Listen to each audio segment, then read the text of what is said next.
জি আপনারা ভারতে ছিলেন, জি আপনারা ভারতের পক্ষে ছিলেন, এগুলো বলে সব সময় আমরা 86 তে এর সাথে সাথে জি 86 এর সাথে সাথে অন্যদিকে 24 একমাত্র আমাদের সাথে ছিলেন, বাংলাদেশে আপনাদের 24 একমাত্র আমাদের সাথে ছিলেন, আর কোনোদিন ছিলেন আপনি আপনার রাজনীতি করেন, আমি আমার একজন করে বললে মনে হয় ভালো হয়। 86 তে এর সাথে সাথে গেছেন নির্বাচন করতে, জনগণ করুক, হাসিনার সাথে নির্বাচন করেন না, 86 তে এর সাথে সাথে 96 তে তিনটা সিট পেয়েছিলেন। না তাই বলছে, আপনি আজকে বলে গেলেন তো ভোট হোক তারপরে দেখা যাক, আপনার সাথে আবারো তো ইনশাআল্লাহ ডিবেট হবে।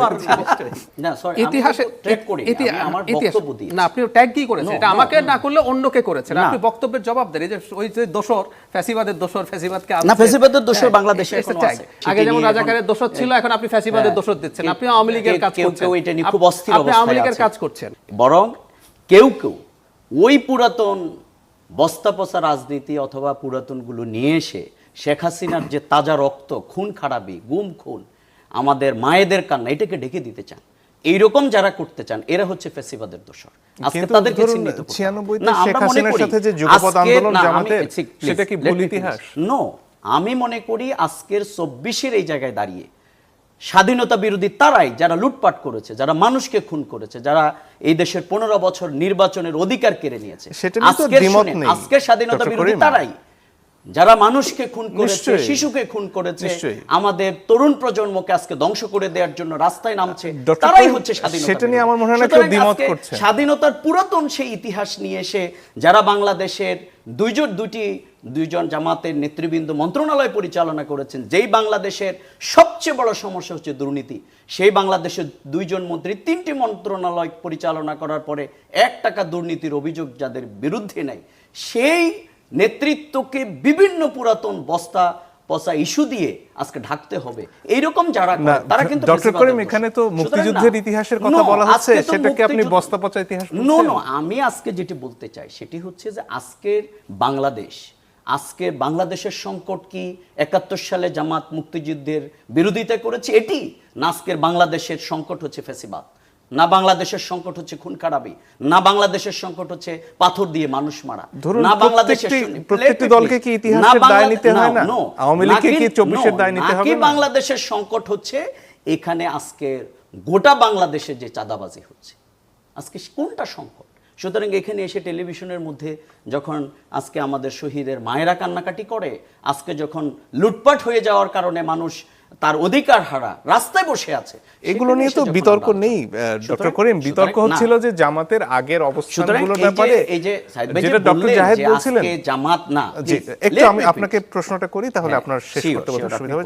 একটু আগে জনাব জাহেদ যেটা বলছিলেন যে মুক্তিযুদ্ধের সময়ে পাকিস্তানি হানাদার বাহিনীর পক্ষে যে জামাত রাজনৈতিকভাবে অবস্থান নিয়েছে, তার অনেক বয়ান আছে, সেটা কি? কিন্তু না, সেটা অবশ্যই জামাত তো হাজার হাজার পৃষ্ঠা দিয়ে কিন্তু কোর্টে জাস্টিফাই করেছে, আপনি একজন আইনজীবী, সুতরাং সেগুলো দল হিসেবে, রাজনৈতিক দল হিসেবে আজকে 30 মিনিটের মধ্যে আজকের এই যুদ্ধের এই বিপ্লবের মধ্যে দাঁড়িয়ে আজকের অনেক পুরাতন ইস্যু নিয়ে আজকে অনেক বেশি থাকলে আমাকে আগে বলতেন, আমি সেই ভলিউম নিয়ে আসতাম, আমাকে ঘন্টার পর ঘন্টা সময় দিতেন, আমি তাহলে সেটি বলবো। দল হিসেবে এটা তো খুব বেশি কথার অবকাশ রাখে না, আসলে আপনাদের অবস্থানটা কি সেটা জানার জন্য। আমাদের অবস্থান খুবই পরিষ্কার। কি সেটা?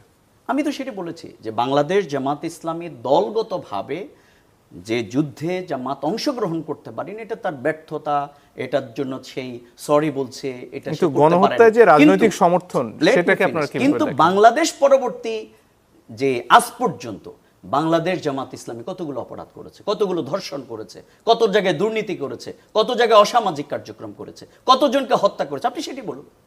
কিন্তু সেটি না বলে আপনি অনেক পুরাতন ইতিহাস নিয়ে এসে তাজা রক্তকে ঢেকে দেওয়ার যে প্রচেষ্টাটি কেউ চালাচ্ছে, এটা আমরা মনে করি ফ্যাসিবাদকে নতুন করে দ্বিতীয় যেটা আপনার কাছে জানতে চাচ্ছিলাম যে শরিয়া কায়েম বলতে আপনারা? হ্যাঁ, শরিয়া কায়েম বলতে, হ্যাঁ, আমরা যেহেতু বাংলাদেশ 90% মুসলমানের দেশ, আপনি হোয়াটএভার ইউ যাই বলে, সুতরাং এই জায়গায় মানুষের যে ফেইথ অ্যান্ড বিলিভ, আমাদের এখানে যে মুসলমানদের যে সেন্টিমেন্ট, সেই জায়গায় আমরা মনে করি আমাদের টার্গেটটাই হচ্ছে মোহাম্মদ রাসূলুল্লাহ সাল্লাল্লাহু আলাইহি সাল্লাম যে রাষ্ট্র ব্যবস্থা কায়েম করেছেন, সেই রাষ্ট্র ব্যবস্থা গোটা পৃথিবীর ইতিহাসে আজকে এটাকে কেউ বিকল্প যে এই জায়গায় তিনি রং করেছেন, এই জায়গায় তিনি মানুষকে কষ্ট দিয়েছেন, না, বরং সেখানে তিনি সকল মানুষের অধিকার সংরক্ষণ করে একটা রাষ্ট্র তৈরি করেছেন। সেক্ষেত্রে তো পবিত্র কোরআন হবে সংবিধান, অবশ্যই। সেই কোরআন, বর্তমান সংবিধান কি বাতিলের কথা বলেন আপনারা? না, এই সংবিধান অবশ্যই থাকবে। বাংলাদেশের আজকের যে সংবিধান, এই সংবিধানের আপনার বিরাট একটা অংশ আপনার এই কোরআনের আলোকে তো মানে সাংঘর্ষিক সেক্ষেত্রে না। সর্বোচ্চ আইন কোনটা হবে, কোরআন হবে না সংবিধান হবে? কোরআন থেকেই এই সংবিধান তৈরি হবে, সেগুলো যেগুলো সাংঘর্ষিক, মানে যেমন সর্বোচ্চ আপনি- আইন তখন কোরআন হবে? অবশ্যই অবশ্যই মুসলমানদের বিশ্বাসের জায়গা এবং সেই রাষ্ট্র ব্যবস্থা তিনি যেটি তৈরি করেছেন, খোলাফায়ে রাশেদিনদের যে রাষ্ট্র ব্যবস্থা, সেখানে অন্য ধর্মের লোক ক্ষতিগ্রস্ত হয়নি, সেখানে কোনো নারী অপমানিত হয়নি, সেখানে কোনো মানে তখন অন্য ধর্মের বাংলাদেশের সংবিধান হবে পবিত্র কোরআনের অধীন একটি আইন। জি, বাংলাদেশের সংবিধান পবিত্র কোরআনের অধীন একটি আইন হবে আপনাদের শাসন ব্যবস্থা। আমরা যে রাষ্ট্র ব্যবস্থার স্বপ্ন দেখি, আমরা যেটি করতে চাই, সেটা একটা ওয়েলফেয়ার স্টেট, কল্যাণকর রাষ্ট্র। সেই রাষ্ট্র ব্যবস্থার সোর্স অফ ইন্সপিরেশন হবে কোরআন এবং সুন্নাহ। জি, সেটাকে ধারণ করি আমরা। ধন্যবাদ। শেষের দিকে ডক্টর জাহেদ যদি আর কিছু যোগ করেন। মানে আমি আসলে একদিন আমাদের খুব ভালো হবে আমরা যদি জামাত শরিয়াকে কিভাবে ইম্পোজ করতে চান, যে আমাদের এখনকার যে নির্বাচন আছে এটা থাকবে কিনা, আমাদের পেনাল কোডে চুরির জন্য হাত কাটা নেই, ওটা ওনারা, এটা তো কোরআনের মধ্যেই আছে, ওনারা ওটা আনবেন কিনা, সুদ হারাম আছে, সো আমাদের অর্থনৈতিক ব্যবস্থা কেমন হবে, অনেকগুলো গুরুত্বপূর্ণ প্রশ্ন আছে। একদিন আমরা এই আলাপগুলো আমরা, এখনকার মতো নির্বাচন থাকবে অবশ্যই থাকবে। আচ্ছা, যাই হোক, আমরা একদিন এই আলোচনা করলে ভালো হবে। আর 71 নিয়ে রেজাউল ভাই যেটা বললেন, মানে উনি ওই মানে লজিক্যাল ফ্যালাসির দুটো ব্যবহার করলেন, একটা হলো স্ট্র ম্যান ফ্যালাসি, আপনি যে প্রশ্ন করছেন উনি অন্য জায়গায় আলোচনা করছেন, ওই প্রশ্নের জবাব উনি দেবেন না। আর দ্বিতীয় হচ্ছে অ্যাড হমিনাম, ব্যক্তিগত আক্রমণ করছেন, নাম তোলেননি, মানে যখন ওই জিনিস বস্তা পচা, ওই সোকল বস্তা পচা জিনিস তো আমিও আসলে এনেছি এবং আমি ফ্যাসিবাদের দোষর, আমি এটা এভাবেই ইন্টারপ্রিট করছি। আমি এটা করেছি, কারণ হলো আপনি এখন আপ্রকারান্তরে বললেন, যখন যুক্তি থাকে না তখন না মানুষ এভাবে ব্যক্তিগত আক্রমণ করে, ট্যাগ করে। আমি রেজাউল ভাইয়ের কাছে এটা এক্সপেক্ট করি না। অনলাইনে এই যে আজকে এই ভিডিওটার নিচেই বহু মানুষ আমাকে এগুলো বলবে, কিন্তু রেজাউল ভাইয়ের মতো একজন বুঝদার মানুষ, আমরা অনেকবার এইসব একসাথে শো করেছি, উনি এই ট্যাগ করবেন এটা আমার কাছে এক্সপেক্টেড না। আমি একটা কথা বলতে চাই, ইতিহাসে না, আপনি ট্যাগ কি করেছেন, এটা আমাকে না করলে অন্যকে করেছেন, আপনি বক্তব্যের জবাব দেন। এই যে ওই যে দোষর, ফ্যাসিবাদের দোষর, ফ্যাসিবাদকে না, ফ্যাসিবাদের দোষর বাংলাদেশে এখনো আছে, ওই একই। আচ্ছা, যাই হোক, যেটা বলছিলাম, আমরা ট্যাগিং এর রাজনীতি থেকে বেরোতে চেয়েছি। আগে যেমন রাজাকারের দোষর ছিল, এখন আপনি ফ্যাসিবাদের দোষর দিচ্ছেন, আপনি আওয়ামী লীগের কাজ করছেন, আপনি আওয়ামী লীগের কাজ করছেন, এটা হচ্ছে আপনি যুক্তি দেন কিন্তু ট্যাগ করেন না। না, আমি আমার যুক্তি দিচ্ছি, ঠিক না, আপনি ট্যাগ করছেন, আপনি ট্যাগও করছেন। আমি বলছিলাম সেটা ট্যাগের জায়গায় নিয়ে স্বাধীনতার সময় কি হয়েছিল না হয়েছিল, ভারতের তো একটা গণতান্ত্রিক দেশ, ভারতের স্বাধীনতা আমাদেরও আগে হয়েছে, ভারতের এখনো এই স্বাধীনতার সময় কার কি রোল আছে, বল্লভভাই প্যাটেল প্রধান ব্যক্তি না নেহেরু প্রধান ব্যক্তি, আজও ডিবেট হয়। ওরা এগুলোর বস্তা পচা টচা বলে না। যারা বস্তা পচা বলে আসলে ডেমোক্রেটিক প্রসেস কিভাবে কাজ করে তাদের এই আন্ডারস্ট্যান্ডিং এর প্রবলেম আছে। জি, জনাব আবু সাইদ খান যদি কিছু যোগ করার থাকে।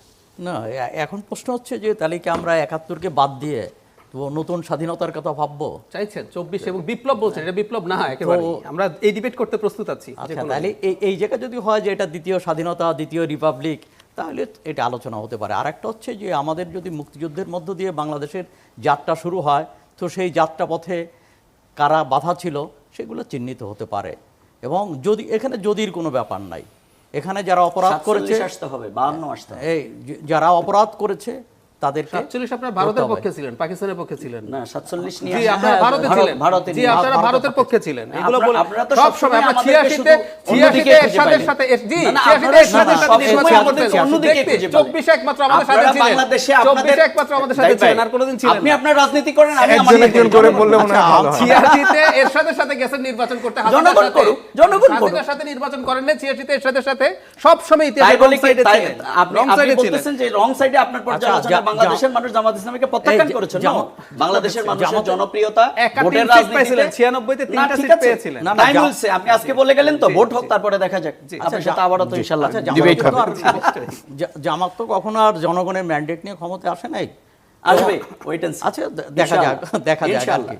তো যা হোক, এটা তো আসে নাই। আর একটা হচ্ছে যে হ্যাঁ, আমি ধরে নিলাম যুক্তির খাতিরে জামাত জনগণের ম্যান্ডেট নিয়ে ক্ষমতা আসবে, কিন্তু এর মানে এই না 71-এ তার ভুল সেটা সঠিক হয়ে যাবে, কিংবা জামাতের বিভিন্ন সময় তার যে ভূমিকা, সেই ভূমিকা থেকে জামাত সরে যাবে, এটা হবে না। ইতিহাসের সব জায়গায় বাঁকে বাঁকে যত ঘটনা ঘটে তাকে কৈফিয়ত দিতে হবে, জবাব দিতে হবে। এটা সবাইকে, আওয়ামী লীগকে দিতে হবে। আওয়ামী লীগ 24-এর মানে গত 15 বছরে যে অপকর্ম করেছে, যে দুঃশাসন এবং যে স্বৈরা শাসন চাপিয়ে দিয়েছে, তার জবাব দিয়ে আওয়ামী লীগকে করতে হবে। জামাতকেও তার ভূমিকা, এমনকি সব দলকেই করতে হবে। অতএব কোনো দলই তার জবাবদিহির ঊর্ধ্বে নয়। এখানে কোনো যদির ব্যাপার নয়। যদি অপরাধ করে তাকে যদি দিয়ে না করে বরং নিঃশর্ত ক্ষমা চাওয়াটা উচিত। এবং তাহলেই বাংলাদেশের রাজনীতিতে যে ঠিক আছে, তো সেই মানে ৭১-এর তো জামাত নাই, এখন নতুন প্রজন্ম, তো নতুন প্রজন্মকে রাজনীতি করতে হলে সেই অধিকার তাদের আছে, কিন্তু তাকে নিঃশর্তভাবে ৭১-এর জন্য ক্ষমা চাইতে হবে এবং ৭১ থেকে তাদের সরে এসে তাদের রাজনীতি। আমাদের রাজনৈতিক ভুলের জন্য তো আমরা সেভারাল টাইমস ক্ষমা চেয়েছি, কিন্তু ফৌজদারি অপরাধের জন্য না, ফৌজদারি অপরাধ আমরা করিনি, সেটা কোর্টে প্রমাণিত হয়েছে, সেটা আজকের আদালতের মাধ্যমে প্রমাণিত। আমরা ফৌজদারি অপরাধ পলিটিক্যাল করিনি। রেসপন্সিবিলিটি, No, আমাদের আমাদের না, আমরা সেই জায়গায় না, আমরা রাজনৈতিকভাবে আমরা যে যুদ্ধে অংশগ্রহণ করতে পারি না, এটা